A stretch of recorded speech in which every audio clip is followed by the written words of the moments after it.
AI is changing the world, but OpenAI says it's going to take a lot of cold, hard cash. Dude, shut up, Square. Who cares? Money is so out. AI-powered psychedelics are here, brother.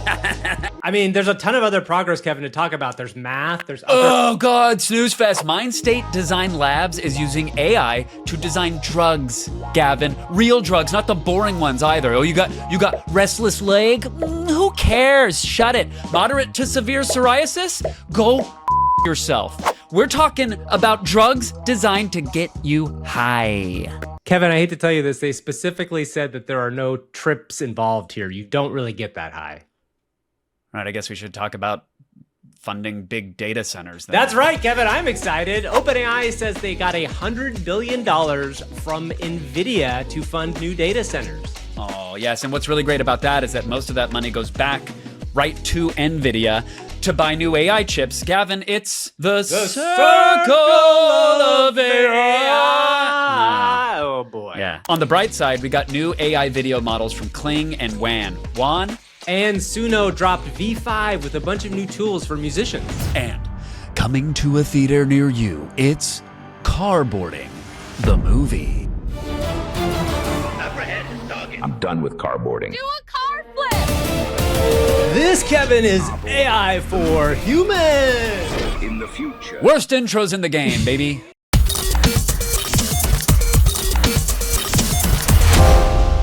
Welcome, everybody, to AI for Humans. It is another week in the wonderful world of AI. There are some really big stories around how much money is being spent, but Kevin wants to jump into something very exciting for him, but also exciting for all of us. AI is making actually things happen now. Yeah, let's talk. Drugs, baby. We're talking drugs, okay? And someone who definitely isn't me is very interested in this topic, okay? Okay, let's hear Design Labs. They created non-hallucinogenic psychedelics using AI. They want the therapeutic properties and mental health benefits of the classic trip without, and this is what it says in the Wired article, the effects such as hallucinations, self-disintegration, oceanic boundlessness, and other typical features of a psychedelic trip. So yes, they did remove 2 or 3 of my favorite flavors, but you still get heightened emotions, associative thinking, enhanced imagination, and perceptual effects such as colors looking brighter. Come on, baby! This is according to the Wired article, by the way.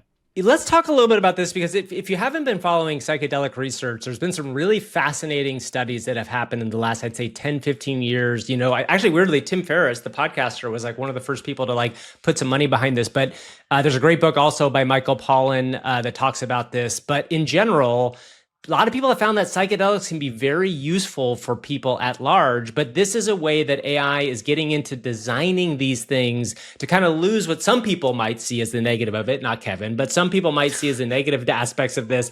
What's cool about this, Kevin, and kind of scary, I will say, because I read through this. Is that we could do it on our lunch break? No, not that. The cool thing about this was, and again, scary part is a little bit is that this is the beginning of what we would think of as like mood designer drugs, very specifically. And I think in this article, they talk about 3 drugs right now that are in the public to kind of affect mood. And that is Adderall and for focus. They talk, I think, about Vicodin for pain and for mood, and then one other one. But the idea is that they see this world where, like, conceivably, AI can now get us to a place where we could kind of like design the mood we want to live in and take the drug that puts us there, which is very cool, especially for people who are suffering from mental health issues. Okay, yeah, you brought it to a serious place, but it's so worth deforestation, Gavin. Let's just drain the ocean so that I can get my designer high. I am so tired. Every time you see like a cool neo-futuristic movie, right? There's the flying cars, there's the androids which wipe your butt, and it's like, okay, great, but there's always a dude in the corner of the future club, right? Cyberpunk attire, and he's huffing a mini disc. Yes, he's like taking a fat rip of some future synth, or he's jamming a weird like hologram into his eye, and then he's like lucid dreaming. That's the future I need. The company's first drug is called MSD-001, which is great versioning, right? Yeah, you got to sure. start at 001. Oh, yeah. This is like the new GPT 3.5 Ultra, right? Oh, bro, did you mainline the .67? Oh, you should have read the patch notes, dude. You're going to be itching for a year. They showed positive phase 1 trial results. They're already doing phase 1 trials. They got psychoactive effects, like, again, the heightened emotions, none of the downside, while being safe and, quote, well tolerated. And here's the way the platform works. And by the way, the platform has like some big backers. We can get into that. But 70,000 plus trip reports went into basically a foundational... Is that like Nugs.net?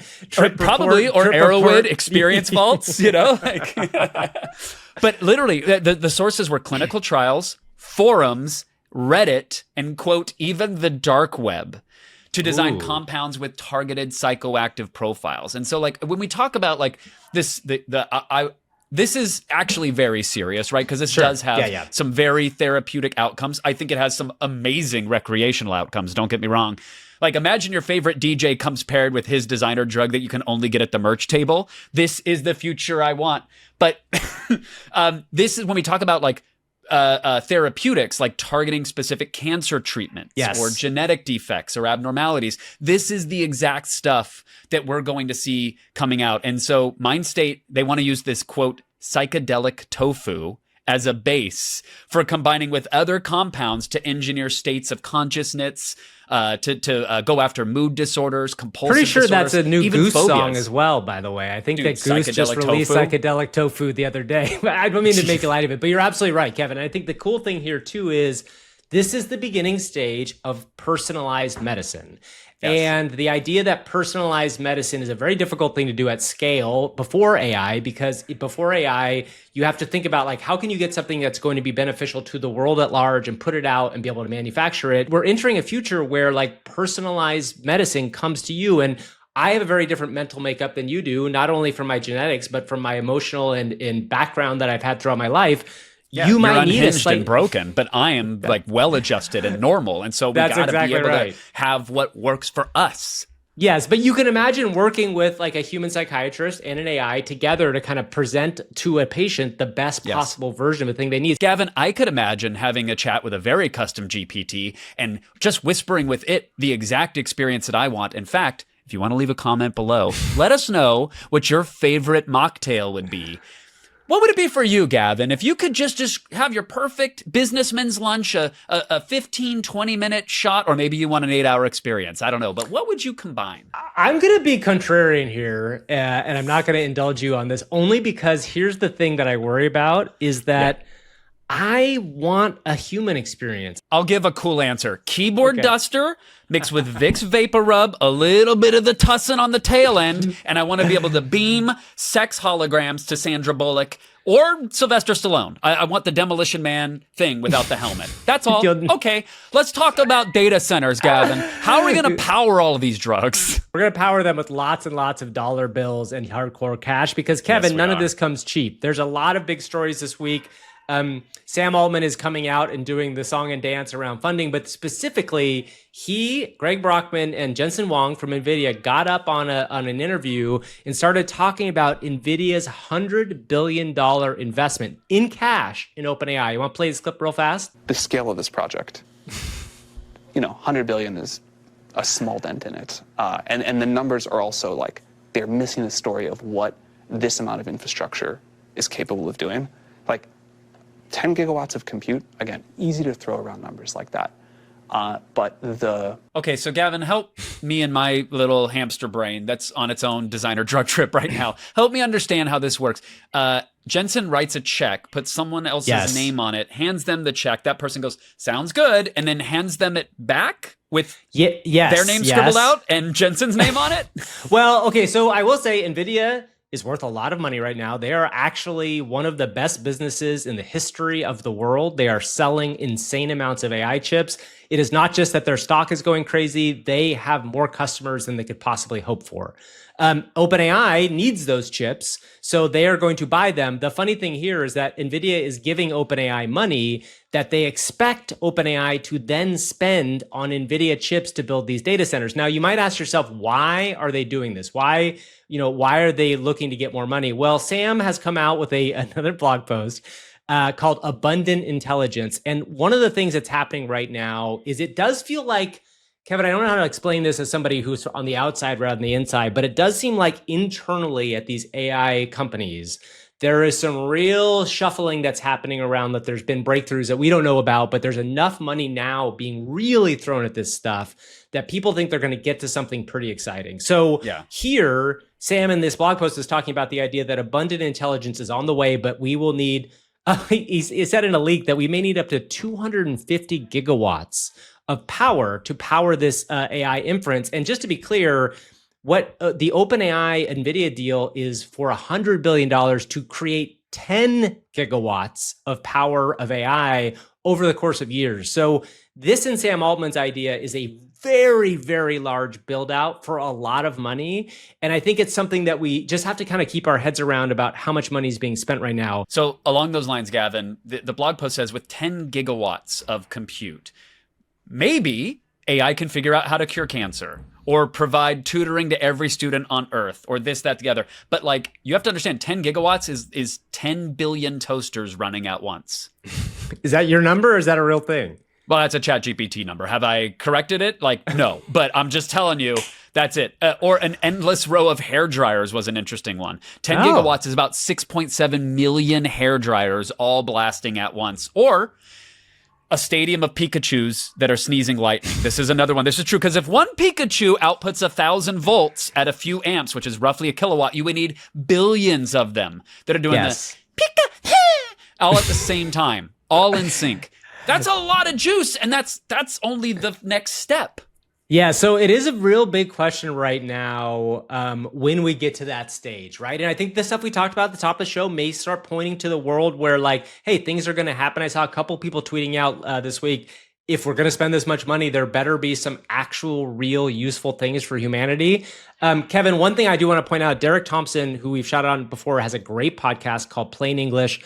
This week, he had a guy on, I don't remember the guy's name off the top of my head, who was a smart person on markets and on the AI market right now.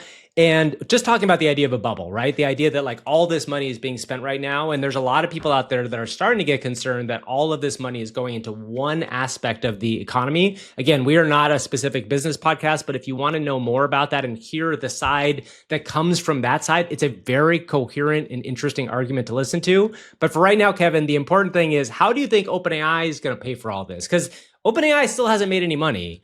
What do you think OpenAI is about to do to kind of open the door to a big money printer on their end? Well, Gavin, the insider sources that I have said that they're using Klarna. So they're going to put zero down now along with their Grubhub order and just make some easy installments over the next 4 trillion months.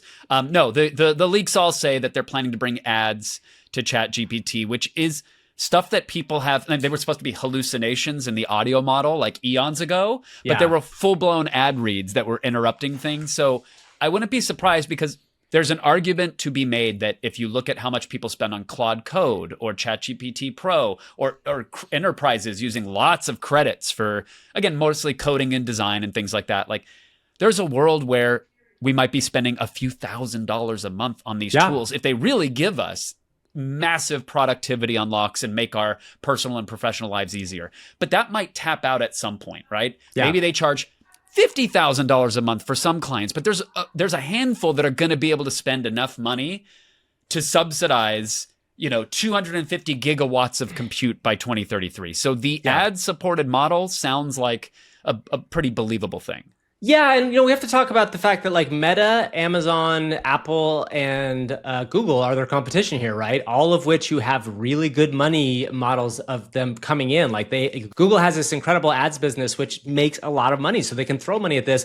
OpenAI could turn on something with ads because, the vast majority of people that come to ChatGPT are going to the free version, which could really deliver them a lot of money fast. So that's a big deal. The other thing, Kev, they mentioned this week, Sam actually tweeted this out. He said, Over the next few weeks, we are launching some new compute-intensive offerings. Because of the associated costs, some features will only be available initially to Pro subscribers, and some new products will have additional fees. So there's a rumor out there going around that this might be Sora 2, like it depends on what it looks like, but clearly they are looking at not the all-you-can-eat model, but if there is intense compute, and the other thing that's floating around there is this idea that that model that won the International Math Olympiad might be coming out, but in order to run it for, the hour of time that you could run it for, it's going to cost a lot more to do. So again, we're getting into that place where like you want to do something great with AI, it's going to cost you extra money because OpenAI cannot keep eating the cost of it on their end. I give them $20 a month. If they're going to throw ads at the $20 tier, I better get some new amazing service, for sure, like a Sora 2 or whatever. I hope they don't put ads on that tier in some form. Well, yeah. So I mean, for the free version of it, I'm not like wholeheartedly. I'm not opposed to ads as long as they're not influencing the output of what I'm asking for, right? If someone is paying to be the most recommended something or paying to influence what the AI is giving me, that equal bad. But if I'm getting ads in between or while it's thinking or processing, or I have to sit through an ad to unlock the new Sora generation, like that's the lesser of those evils. I get it. As long as I'm getting a good return on it and the ads are actually quality, then I'm fine. This is a fundamental shift to how ads are put. And if there's an ad that goes into a ChatGPT result, that whole world starts to change. So I think that this is a fundamental shift. There's a lot of money to be unlocked. I think it's a really big business for them. And I think this could get them to a place where they could start to afford this stuff. But like, it's got to happen fast and it's got to happen quickly. But if they can like just give me a ChatGPT plus spousal, I was going to say spousal offensive mode. Is that good? Because I just need something to make sure that I have the leg up on my wife whenever I go to AI for arguments about why everything actually is her fault. Like, is it a gaslighting pro mode? This is one last ChatGPT story we kind of put into this part of the show. ChatGPT is causing divorces, according to Futurism and some other places. If you haven't seen South Park yet, where Randy actually starts using ChatGPT to talk to his wife, this is happening in the real world. I can tell you it does not go over well. I tried to do it early on here when ChatGPT Advanced Voice first came out. My daughters and my wife were like, never, so I stopped doing it. But people are saying to their thing, my wife said this, I need to figure out what to say back. And they're either holding it up or they're saying the words back, and it's causing divorces. Now, I hope that there's a world where it's also causing rifts to be fixed. Maybe there's a world where there's people out there that are not headline grabbing, where they're like using ChatGPT to better understand their spouse's needs. Yes, what is the prompt? If I'm going to AI and being like, help me defeat my wife, I'm going to have a Jubilee style reconciliation with her. And I want all the flags to raise with the argument. Like if you're going in with that attitude, of course it's going to hurt your marriage. But if you go in with like, hey, I'm having an emotional disconnect or a particularly charged discussion, how can I mend this fence? AI is probably going to help you get closer together. Hey, ChatGPT, my co-host here is talking for a little bit, and I need to kind of take him down a few notches because I don't love his mustache right now. What can I say in a way that will make him feel okay about it, but still get the message across? All right, I'll keep it simple and straightforward for you. You could say something like, hey, I know you love experimenting with your look, and that mustache is definitely a bold choice, but maybe it's not quite doing what you wanted to do. Just a thought. What if I wanted to be a little bit more aggressive with that? Well, if you want to push it a bit further while staying straightforward, you might just say something like, look, I know you're trying out the mustache thing, but honestly, it's not quite landing the way you think. Maybe a cleaner look would suit you better right now. Oh, okay. You know what? That's a good point. What I should do is grow it down and connect it to the chin hair, and then maybe try to like grow some wings from it, something that goes. Were you listening? The cheek. I didn't know you were listening to that. I'm so sorry. I was gonna bring those words out as my own, but I apologize. That was not meant to be on the air. Everybody, I'm sorry. I'm very sorry. We weren't so intertwined, if we weren't big spooning and little spooning so hard on this new startup that we're about to launch, Gavin, I would leave you.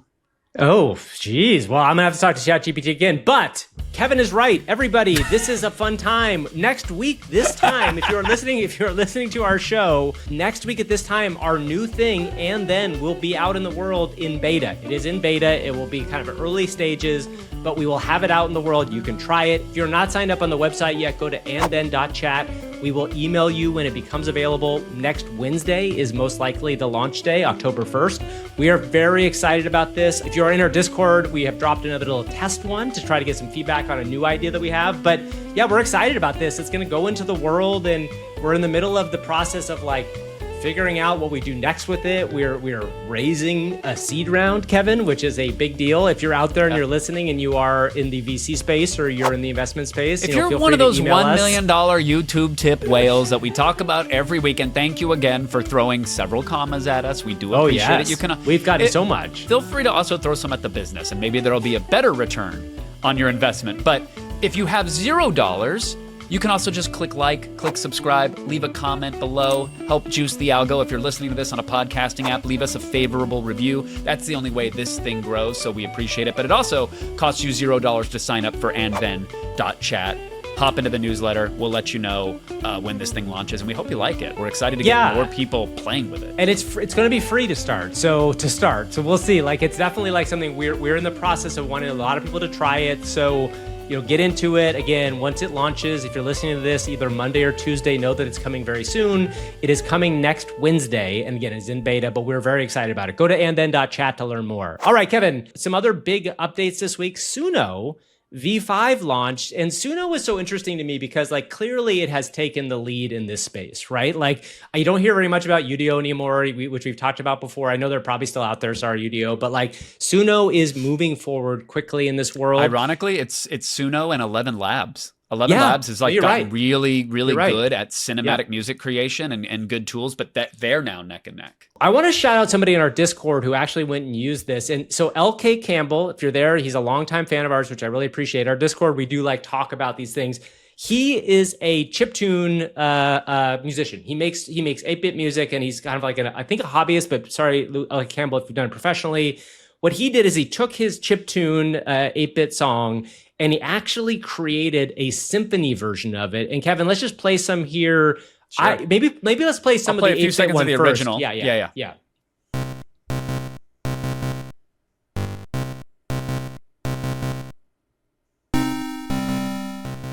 So it's great, right? Like this is like you get a sense of like good. It's really I can good. just see my little character skating across the screen and whipping some candles to get some hearts out of him. But okay, so let's listen see. Let's listen to what Suno V5 did for him. This is Excelsior. Oh wow.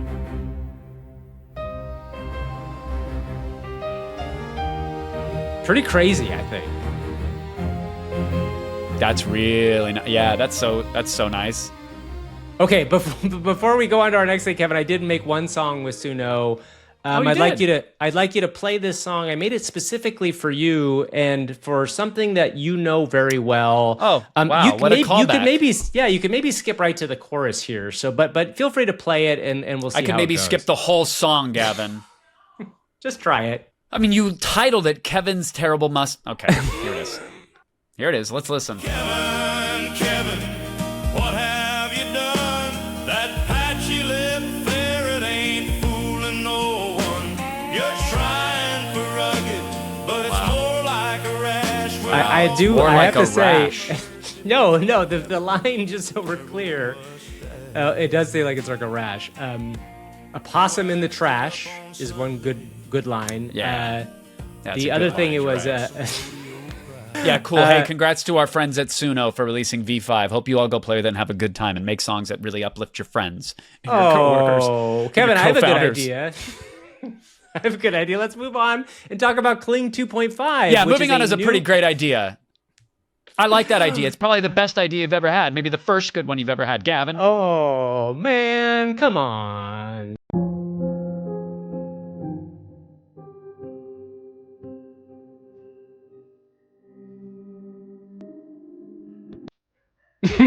We're doing a loose show today. The startup is taking a lot of our brain space, everybody. Kling 2.5, new Kling model. It is in beta as well. This is Kling 2.5 Turbo. It is very good. There are some really incredible outputs that they showed off, but other people did as well. There's also gymnastics is the big thing. Like if we've talked about gymnastics before, it can actually do human gymnastics. So you can see people flipping and they're doing actual flips. Folks, we are getting to a place when you look at some of these outputs that you can see Prompt to Hollywood becoming a real thing. Now, again, Prompt to Hollywood and some people have different ideas, but like you can see a world where a realistic movie is not that far away with somebody who knows how to use these tools. I mean, some of these renders are insane. If you're just hearing the audio version of this, really a good reason to pull up the actual video on YouTube, because for being a turbo model, which is fast and cheap, right? I mean, they look like fully realized, beautiful VFX shots, color graded well, fantastical effects. Even on some like stuff that like a car driving looks incredibly practical with the reflections, the motion blur, like every shot looks gorgeous. And so I've been using Higgsfield for a lot of stuff lately, Gavin. So shout out to Higgsfield. Like they made like Wan 2.2 animate, and now the 2.5 model. They got Kling and Wan both like battling it out. Just so easy to use, and the generations are gorgeous. And like, if you haven't played with this stuff yet, you should go play with it, because we should. Yeah, what I want to just be always clear about, and you, even with the Higgsfield stuff we've been working on, which we're working on a launch trailer for our startup that I think all y'all will like. Not every output is perfect. And I want to say, like, I was like, okay, what can I do to push Kling 2.5? And I said, I created a still in Nano Banana of a breakdancing dog. And I said, like, make the dog breakdance and then spin on his back. And what happens is kind of the classic switches around, like it doesn't get the arms and everything right. It actually starts okay, but then it kind of fails a little bit. So I just want to be clear, like none of these are perfect yet. We are not to the place where you put something in, you get it right out, but it's fun, right? That video I know, but like fun. Your benchmark, like think about how far your benchmark is from where yes, we were. yeah. Like, no, so, I mean, you're right. It's like the generation is broken. It loses coherence. It kind of turns into a human. It ends up with like a half golden retriever, half b-boy pose. But like the fact that it actually has the camera going around and even and all the people in the background, what breakdancing is. The people in the background, the cheering, like the sound effects being there, like, and it's the turbo model, not like the full featured foundational. Like it's just, it tickles me with how far we move the goalposts every time. You and I both. It's not cheap to do a really big thing, but it's still really cool. Okay, so but speaking of cheap, Kevin, and maybe not yet, but it might be getting there.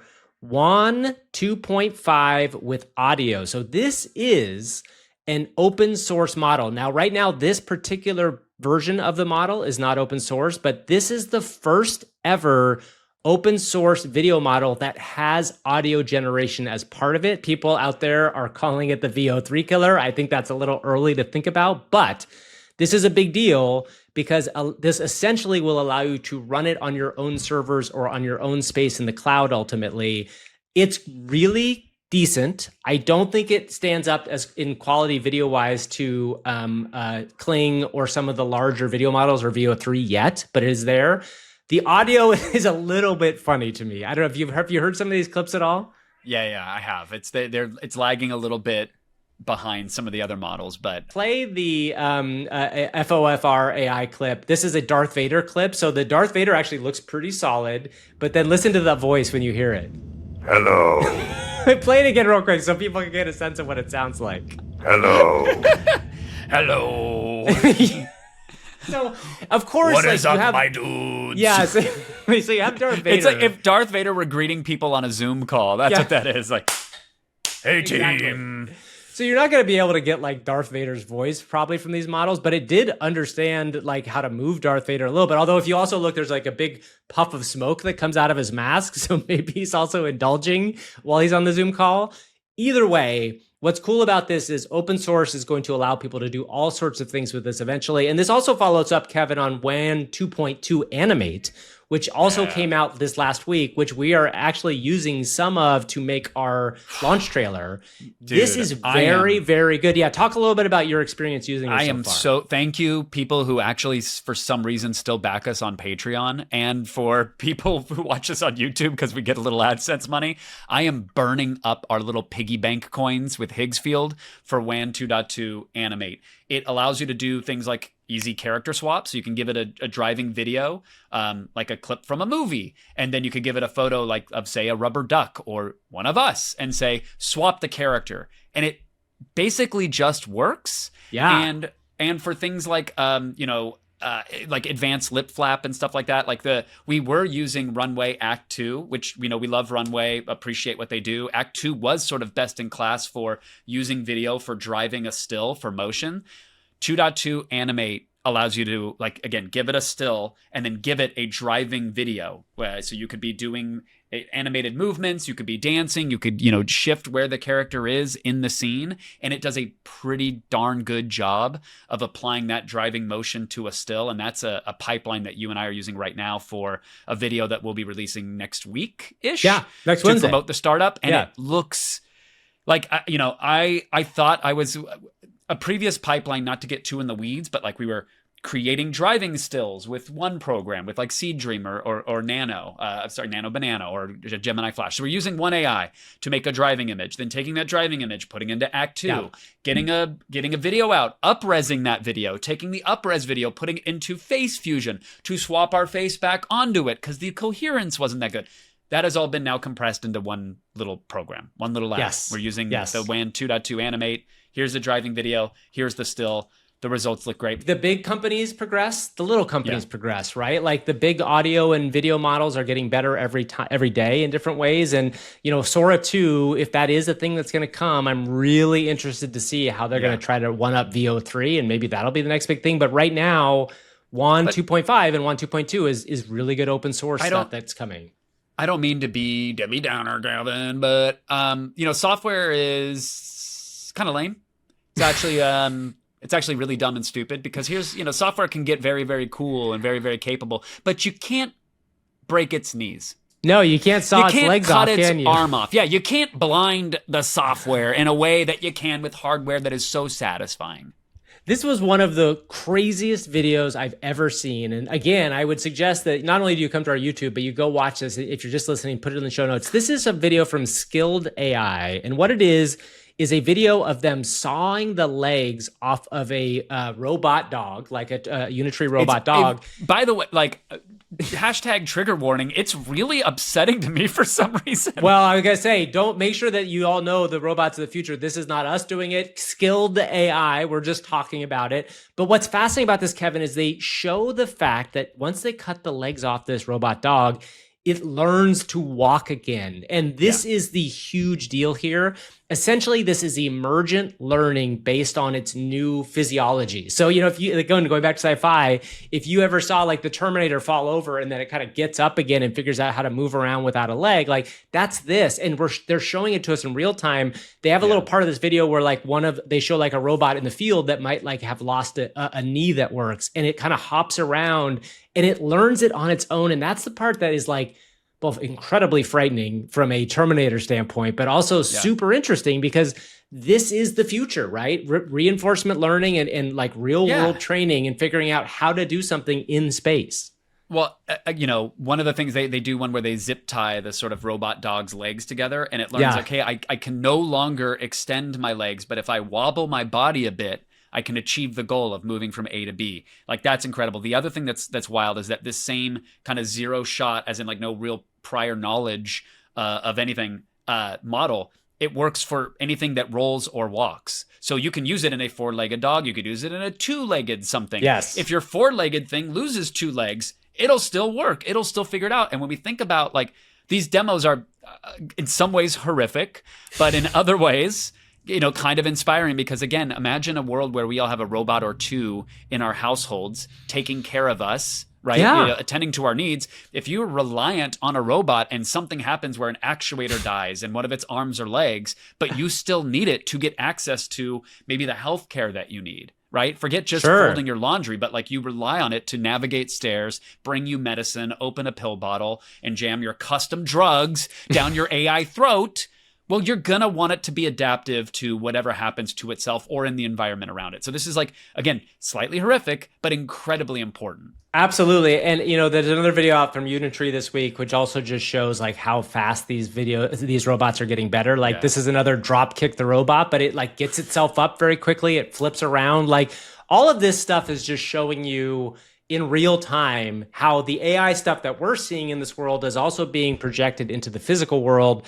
There's a lot of stories this week about how, this AI bubble is happening, but like there's a very real possibility that even if like this data center stuff is some sort of a bubble, that there's this whole new world of robotics that is coming up underneath the kind of work AI that might just support that data center stuff. Because you have to remember, all those data centers, all that AI, they have to process stuff too. Like it's not, some of it might be on bot, I guess that's what you would call it, instead of like, on a computer.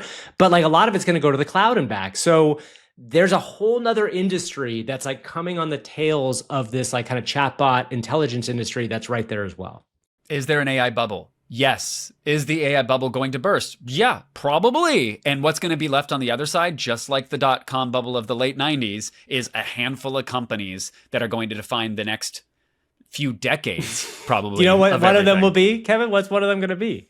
And then? And then, that's right, everybody. All right, everybody, it's time to see what you did in AI this week. It's AI, see what you did there. Sometimes you're strolling without a care. Then suddenly you stop and shout. AI, see what you did there. AI, see what you did there. Okay, Kevin, did you ever in your life wonder what Joseph Stalin's life would be like if it was a video game? Is that something you've thought about before? Did you read my live journal, Gavin? I used did. to write about I this did. all the time while listening to Linkin Park. Yes. If you're not familiar, Joseph Stalin was a very famous dictator of the Soviet Union, was part of the Allies in World War II, and then changed and did some very terrible things. But in the ChatGPT Reddit, Gorm, the old 25, uploaded a video. We think he made this, and what it is Stalin's life in a GTA-style game. Obviously, these are VO3 outputs, but Kevin, I thought this was really fascinating because it did make me think about the idea of like, almost any moment of history you could kind of do this with. And like, there's some really cool ideas here. And you can imagine a world where in the future, if we get to prompt a game, which, there's a world with Genie 3 from Google talking about it, but like, this would be a really cool way to learn history in a fun way. Like if somebody was doing this, and there's not really a lot of economic incentives to like make $100 million, $150 million game in this vein, but like, I thought this was just a very cool use case of current AI video, and maybe in the future, what you could do with AI tools.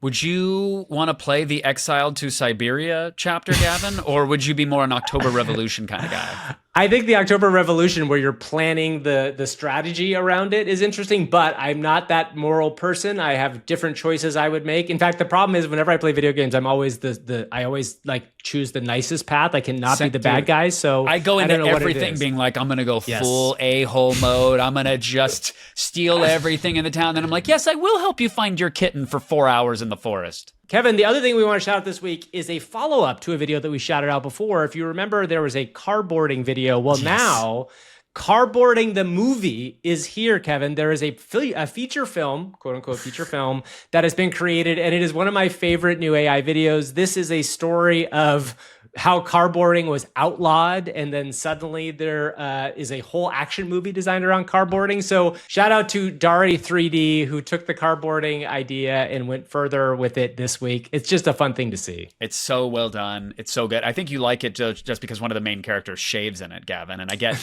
you're trying to just drop subtle nudges here and there, but that's okay. That's fine.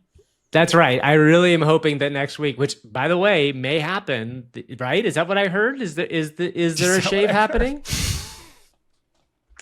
Is the AI bubble whispering about my facial hair? Yeah, finally? I think somewhere there's a world. Anyway, I like your mustache, Kevin. It's a very special thing. Thanks, It's Gav. very good. Yeah. We'll see everybody next week. Please definitely go to andthen.chat. We are going to be out on Wednesday of next week. So if you're listening to this, go there and find out about it. It's going to be strange. It probably will crash for all we know, but it is a fun, interesting, new, and different way to use AI.